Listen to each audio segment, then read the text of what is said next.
Alright, let's just jump into things, shall we? Let's start with a recap. This was the densest thing that was covered in the previous lecture, the electronic transition and the Jablonski diagram versus the molecular orbital diagram. So to recap, we were using formaldehyde as our sample molecule, which has 12 valence electrons total, and these electrons distribute themselves throughout the molecule in what are known as molecular orbitals, where orbitals just mean the space where electrons are likely to be found, which in turn influences their energy. So these two electrons down here are in some position of the molecule typically, and they have some energy that's lower than these two electrons, which are in a different position or orbital of the molecule. And we can fit two electrons in an orbital, and then the next two will just occupy the next lowest energy available, and they'll just keep on stacking like so, until we reach this configuration that we call the ground state configuration, where the electrons are as low in energy as they can possibly be. But while minimum energy is the natural state of the molecule, we can cause it to go higher in energy by absorbing light, which is what we would call an excitation. So looking over here, let's take one of these electrons in the highest energy molecular orbital that's occupied, or what we would typically call the HOMO, highest occupied molecular orbital. And let's excite one of them to this unoccupied higher energy molecular orbital, what we would call the LUMO, lowest unoccupied molecular orbital. And we should know the condition for this excitation to occur by now. The energy of the light that's absorbed must be equal to the difference in energy between these two orbitals here.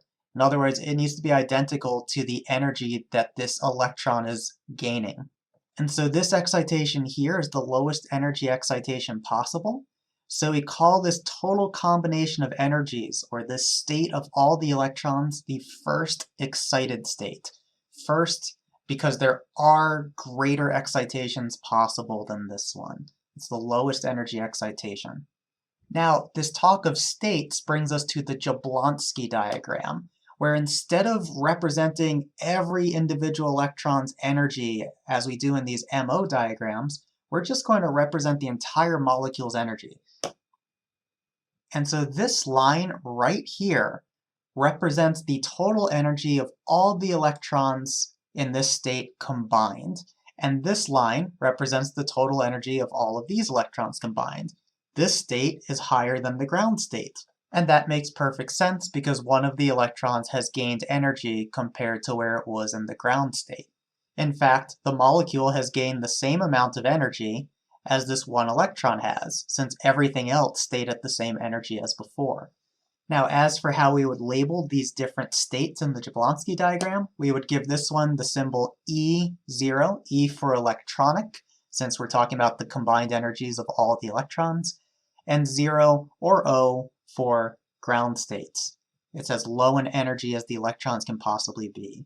We can also label this S0, where the S emphasizes not only are we talking about the electronic energies, but every electron that's spin up has a spin down electron counterpart. And then the same type of labels can be used for the excited state, but we give it the subscript 1 to indicate that the lowest excitation possible has occurred in the electrons. E2 would mean the second lowest energy excitation possible happened. E3 would be the third lowest, and so on. And the energy difference between these two states is the energy of light that will be absorbed to make the excitation happen. And we can, of course, relate the energy of light to a wavelength, which gives us a much friendlier number, 355 nanometers. And that's been shown. Formaldehyde absorbs 355 nanometers, and that absorption is associated with this excitation here, which again relates to this excitation here. Now this is very dense. I don't expect you to get it from this recap. The recap is designed to help remind you of something that you would understand from the previous lecture. So if this is still not clear, just watch that video from the previous lecture where I cover this. We now are going to move on to the other part of our recap. Last lecture, we also discussed that energy might be absorbed and induce vibrational excitations. We recognize that atoms in a molecule are moving relative to one another in a periodic motion, and we call this motion a vibration. If we absorb just the right amount of energy in the form of light, we can excite a more intense vibration, and in turn, the molecule has gained energy. So that photon that I just shined in was actually from the infrared range of the electromagnetic spectrum, lower in energy than visible light, and so it induces a lower energy transition than, say, an electron going from one orbital to another. But the rules are still the same as when we were dealing with electrons. Whatever the difference in energy between these two vibrational states is equal to, that must be equal to the energy of the light that's absorbed. That energy can be related to a wavelength, but in this case, the more common conversion is into wave numbers. And so what this is really saying is that the molecule is naturally vibrating at some frequency with some minimal vibrational energy associated with it, but by absorbing a photon of this wave number here, we can excite the molecule. But in this case, that absorbed energy doesn't go into moving an electron into a new position, it goes into causing the vibrations to intensify. And by absorbing an even more energetic photon, we could intensify the vibration further by reaching an even higher energy vibrational state. Okay? So in summary, different energy levels in a molecule exist based on electron orbitals, vibrational frequencies, and what we're ignoring in this class, rotational frequencies. And excitations happen if the delta E between levels is equal to the energy of light that's incoming. The reason why we're not talking about rotations is because the delta E between rotational levels is so small that we can't clearly distinguish between them. The lights that are absorbed to induce these rotations are almost identical to one another, at least in the analyses that we'll be discussing in this class. And so the last thing that I'm going to discuss in this video is the combined electronic and vibrational Jablonski diagram. Combined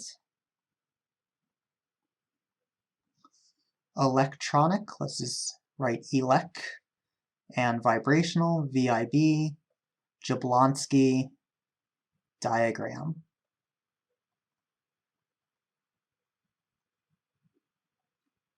And this is the main reason why we learn about Jablonski diagrams. We've already discussed two different types of excitations that can occur in the molecule, but what if they both occur from the same absorption of light?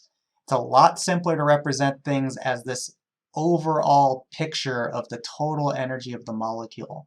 And that's why when we originally defined this, it was defined as all energies of all aspects, because there are more than one type of excitation possible.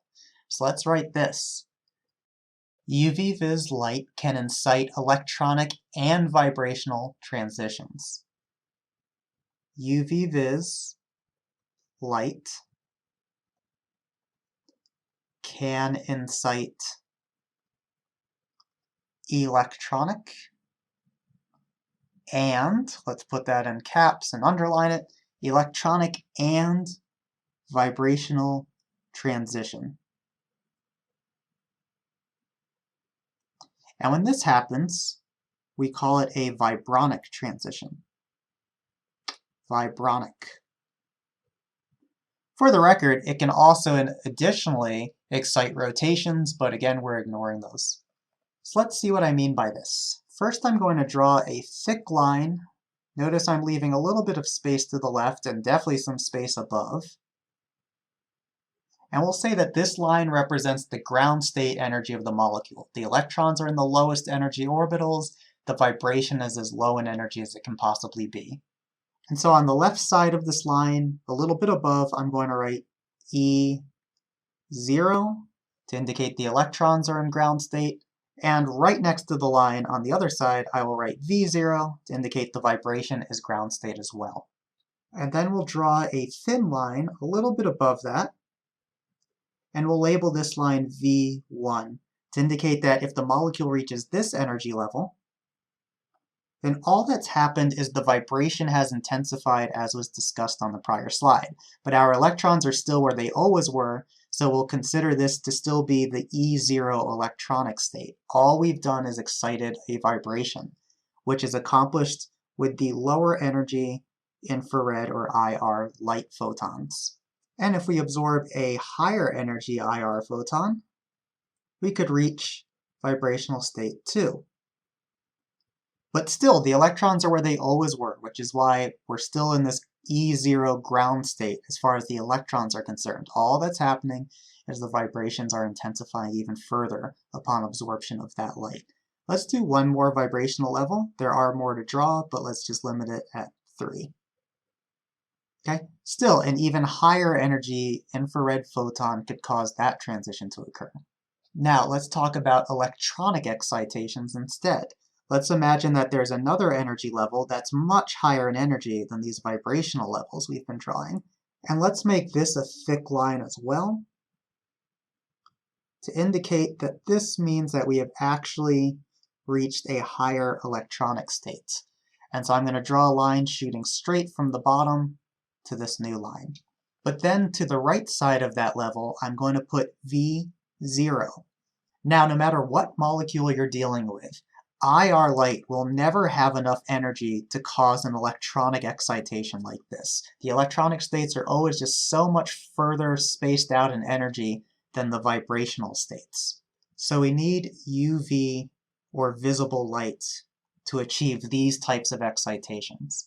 The significance of labeling the right side as V0 is that in this type of excitation that we've just drawn, the only thing that has happened is the electron has changed its position. The vibration is still relatively low in frequency and energy.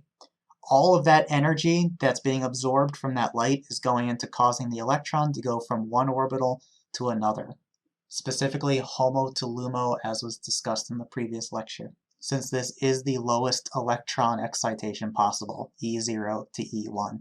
But even in the excited electronic state, we still have potential vibrational excitations available as well,